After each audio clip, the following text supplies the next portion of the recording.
interacting quite often.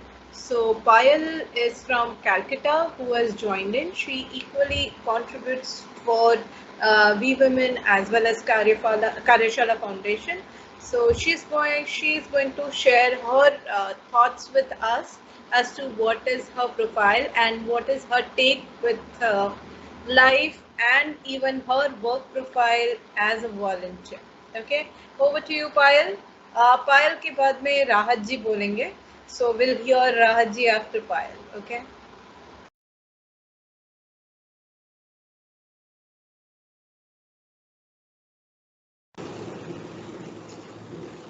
Hello everyone, a very good morning. Audio is clear. You can just show me the. Okay, great. So some of you already are familiar with me, and some of you are new faces. So let me just give a brief intro to myself. My name is Payal Kapoor Killa. I am a pranic healer, a practitioner of Aratic yoga. I am most importantly a mom and a homemaker and a mom to a preteen. So that's a lot of job, a lot of work. And I'm into meditation, and I'm an instructor with the World Pranic Healing for the Twin Heart Meditation. I have a calling for working for the underprivileged. So I have my own initiative called Manifest Your Greatness. And through that, I try to promote meditation for all, of course, for all stratas of society. And for the underprivileged women, I'm into menstrual hygiene awareness and sanitary pad distribution. As of now, all my initiatives are self-funded, bootstrap, and yeah, that's about it. And I started with it in 2020, so COVID was, after all, not such a bad thing for me, the COVID year, because my humanitarian initiative kicked in that year only. And I got associated with Swati ji and Karyashala Foundation, and I won't say that, for to me, she's like the admin of Karyashala, something like that. She's more like an elder sister who's always, guiding and encouraging without any self-interest. And that is what made my connection with her, grow over the months. And that's about it. And I'm a volunteer with Karyashala, of course. And we are all looking forward, to do great things with all of you together, in which we can help people from, women from all strata of society. Basically, it's not always that women from the underprivileged society are suffering and the privileged society, is doing well. That brings me to the topic that I want to talk about today, self-love. I think self-love is something lacking, if I may, quote unquote, lacking in most of us, and some of us do try to practice it consciously, and still we fail.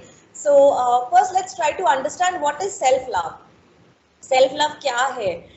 We love our parents, we love our family, we love children, our spouse, we love everyone. And how often do we tell them, how often do we express that love to them? सब लोग अलग अलग level पे expressive होते हैं, right? कोई बहुत ज़्यादा एक्सप्रेस करते हैं, कोई लोग अपने एक्शंस के थ्रू, कोई लोग बार बार बोलते भी हैं. For a child, it's basically like, you try to cuddle the child, you hug the child, and, you always like, oh, you're my cutie pie. And, we express love in different forms. For our family, we like to cook a nice meal, and, we express our love, taking care of them and everything. But how often do we do that for ourselves? Well, if I have to make a meal for my daughter, and I'm like, okay, let me add this, let me add that. She wants to have junk also. उसमें भी मुझे लगता है कि मैं कुछ ऐसा add कर दूँ जिससे कुछ nutritional value आ जाए, right? But if it's like one fine day, she's had her meal and it's just me, and say my husband is traveling, he's on a business trip, there's no one to cook for. What I end up doing is I sit with a pack of junk food, and I'm like, my dinner is done. Do we take that much effort? Do we put in that much of, what should I say, care and concern while doing things for ourselves? That is self-love. It's no big, it's not like a big definition or something that I want to share with you about self-love. Self-love comes in these little things. We have this habit of beating ourselves down. दूसरे mistake करते हैं, we forgive them. But for our own mistakes, we find it very difficult to forgive sometimes to our own selves, and we keep beating ourselves down that, How could I do that? Oh my God, that was such a big slip. What have I, what have I committed? And we keep pondering over it for months and for years. I can see a lot of nods happening in the meeting, a lot of people nodding. So I think I'm going on the right track here. Okay, so that is it. Self love कोई बहुत difficult या वैसी चीज नहीं है. It's something very simple, very very basic that we need to practice for ourselves. If you can do a 1 second activity, if all of you sitting with your phones, I think if you can just open the camera in your phone and turn it to selfie mode.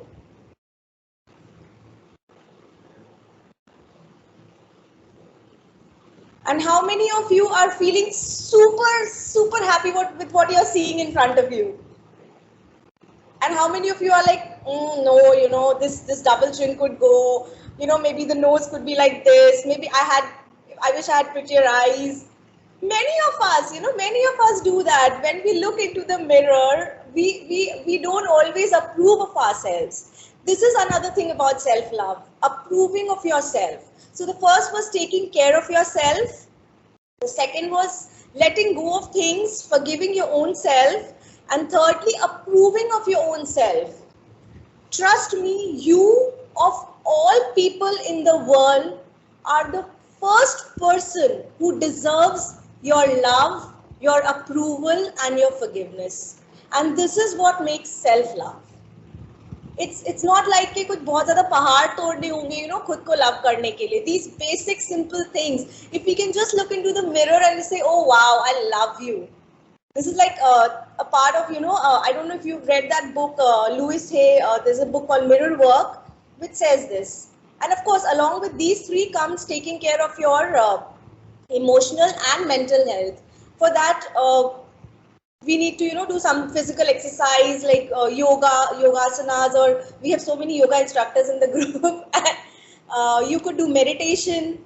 So these little things, like I thought, instead of sharing lots of quotes or, things on self-love with you, maybe just share in a couple of minutes these few practical tips which we can apply in our daily lives, just try, making that special salad for yourself, for your own health, just treating yourself to a day of relaxation and spa, just taking out time, sitting and letting go of whatever you have done, and just stop beating yourself down. Taking care of the physical body, the mental body, that's what self-love is, I feel. And personally, my favorite quote is, I don't know, it's there on some of my Facebook posts as well. I actually post like that. Met totally, completely, apni favorite hu. So, we all have to be like that. Totally, completely, apna khud ka favorite. Because if I cannot love myself, I will always be in a state of mind where I will not be able to give that love to others. Because if I haven't experienced it for myself, for my own self, which is with me 24 hours, every single second of life, if I cannot love my own self, that person cannot love any other person in the world. I think these are all false claims that, I love my family, I love my kids, I love my spouse. First person I need to love is myself and make myself happy. Then only I can radiate that love and that happiness to, whoever is in my sphere, like my family, my friends. So yeah, that's about it. And I'd like to thank Karyashala and Swatiji for giving me this opportunity to express whatever little I wanted on self-love. Thank you.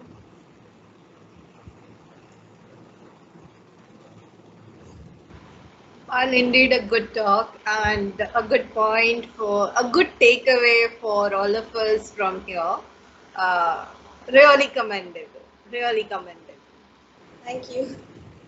Okay, over to you, Raji. Looking forward to your discussion. Thank you. Thank you so much. I would first of all like to thank Payal for this amazing talk.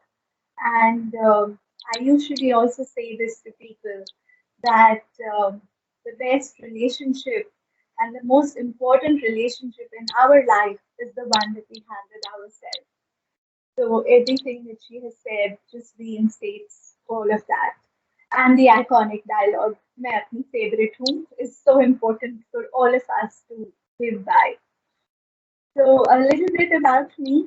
Um, I was raised in Dubai, school there, worked there. I've done my high school and graduation from Chandigarh, so I'm a good mix of a little bit of this and a little bit of that. Grew up in two of the best cities in the world. So yeah, and I moved back to Chandigarh a few years back, and I did a course in image consulting and soft skills training. So I'm a certified soft skills trainer and an aspiring image consultant. I've also done an MBA in marketing from SPJ Global School of Management in Dubai.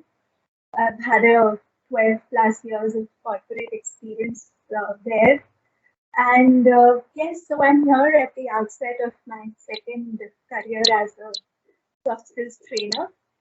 So today is a very special day for me. I am launching my brand here with all of you, being Ra, the path to elevate you. So I will just share my screen and then we begin.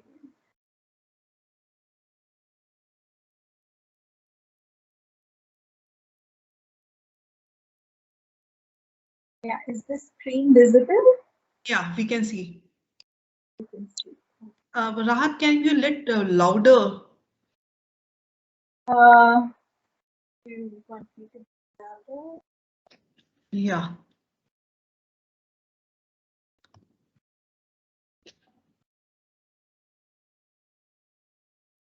Is it better now?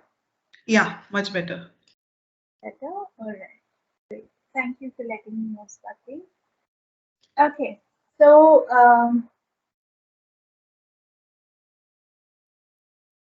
so what we will be talking about today is non-verbal communication. Uh, it's a very oft-spoken thing, but I have picked up, two parts of it which are less spoken. And as the legend goes, the basic definition would be messages expressed by non-linguistic means, and non-verbal communication serves in social function. They help us convey emotions that we are unwilling or unable to express. We also at times jump to conclusions more quickly with non-verbal messages. Today we will understand some less spoken components of non-verbal communication. So the first one being oculesics, which talks about the language of eyes, the act of looking directly into one another's eyes, thus use of the eyes and eye contact to communicate a message. These are some of the examples of the eye movement and what they would denote. So eyes, we can use our eyes to communicate a message effectively. As the leader at home or in an organization, it is the eye contact that determines the response that you will receive. It is a deciding factor for your leadership style. It also helps read others' intent. So, for example, if a person is, looking down, so their intent is disinterest or they're upset, and a gaze would show interest. So those are some examples that you could follow. Basically, these are certain reasons why people avoid eye contact. Some people find it really intimidating and difficult to maintain a constant eye contact in a conversation or at meetings or even in our daily interactions at home. So it is important to have a healthy balance to keep the conversation on the right path. And it's also important to avoid too much eye contact uh, because that would come across as scaring or make the other person intimidated or uncomfortable. It is generally encouraged to use more eye contact when you are listening to show interest. When speakers make eye contact with their audience, they will be perceived as being more prepared, more competent, confident, and you also establish credibility as a speaker while maintaining eye contact. Uh, and also, when a speaker makes eye contact, they are able to perceive of the audience in their eyes as well. So this, ladies, is a little bit of how to maintain that contact. So if you can see in this picture, I have uh, yeah. So this triangle, which is in the upper forehead, is more of you can follow your eyes every 5 seconds in this direction. In a work-related scenario where you're having maybe say a negotiation or a business-related conversation, so it's more of a dominating gaze that you can have in this direction in a work-related scenario. Some people find it difficult to look in the eyes and maintain eye contact for a longer time. So this red line here is the point of deception. I will just, so is the laser visible? Yeah. So this line here is the point of deception. You could move your eyes on the onlookers this zone. So it will give the impression that you are making an eye contact, whereas it will not be as uncomfortable.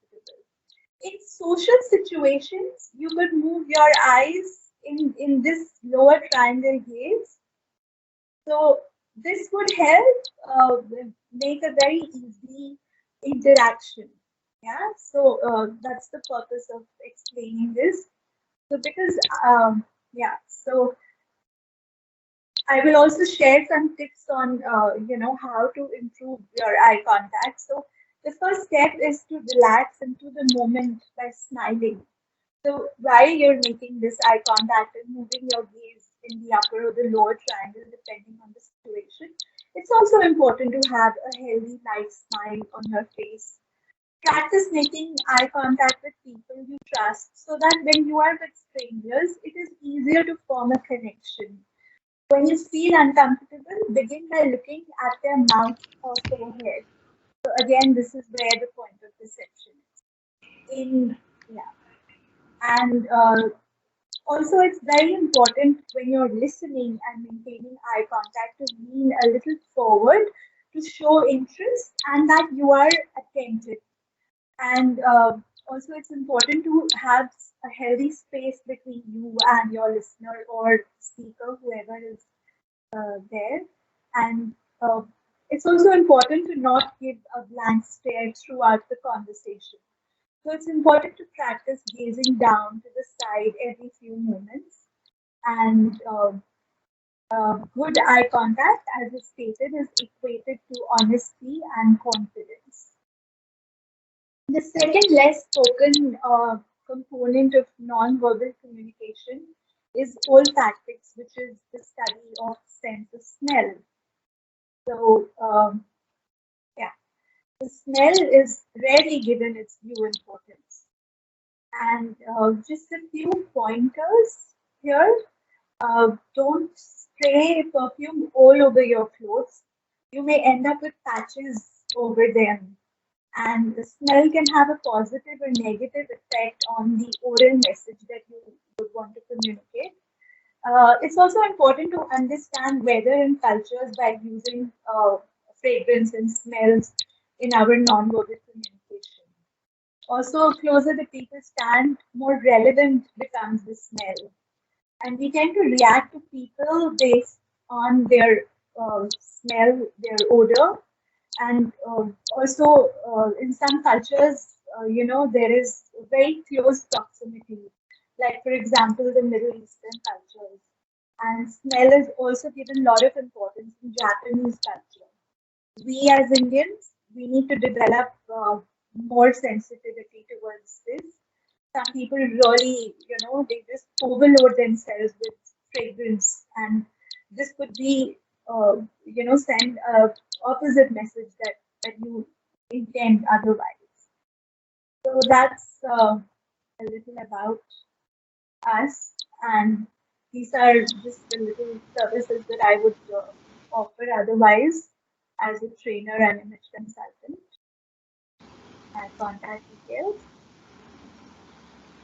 And any questions?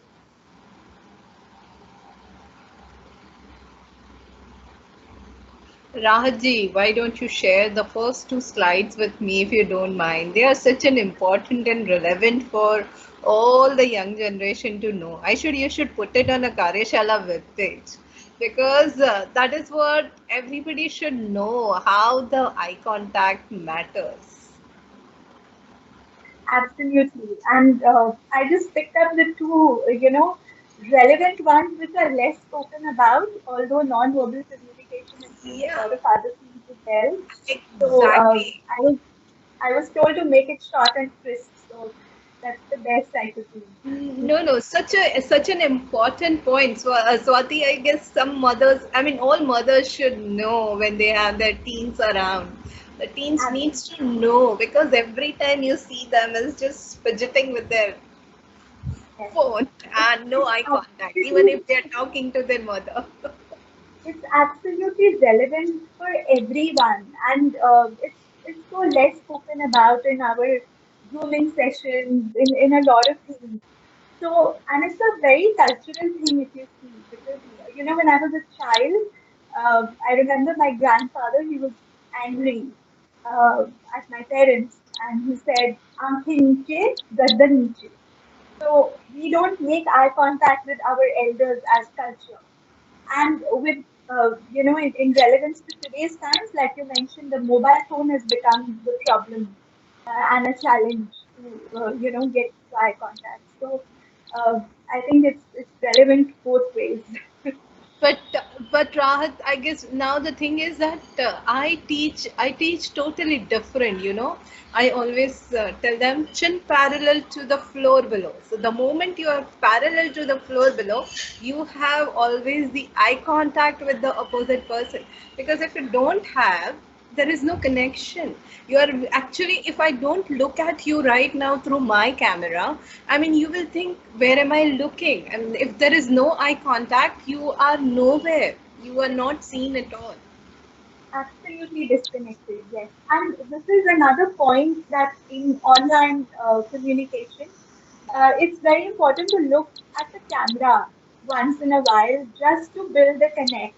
Because what happens is we feel that we're looking at everyone, but the other person will only feel that they're being looked at when we're looking at the camera. So that's another point of practice, really.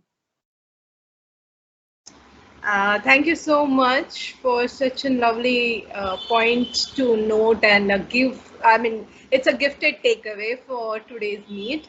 Now we are opening up for all our guests and those who have joined us for this meeting. We'll go in an alphabetical order. So first we'll have Aarti speaking, then we will have Divya, then we will have Prashita. I hope I spelled it correctly. Then we have Rohini. Then we have Sabita. And then lastly, we will have Surbi in the sequential order. And sorry, yes, even Yamini too. So after Surbi, Yamini. We'll just go in an alphabetical order. So can we have Aarti on the um, can Aarti open up her mic and address it, Hi, please? hi, can you hear me? Yes, we can. And can you I see me just wanted to properly? check. Can I speak for a moment? Sure. Please go ahead.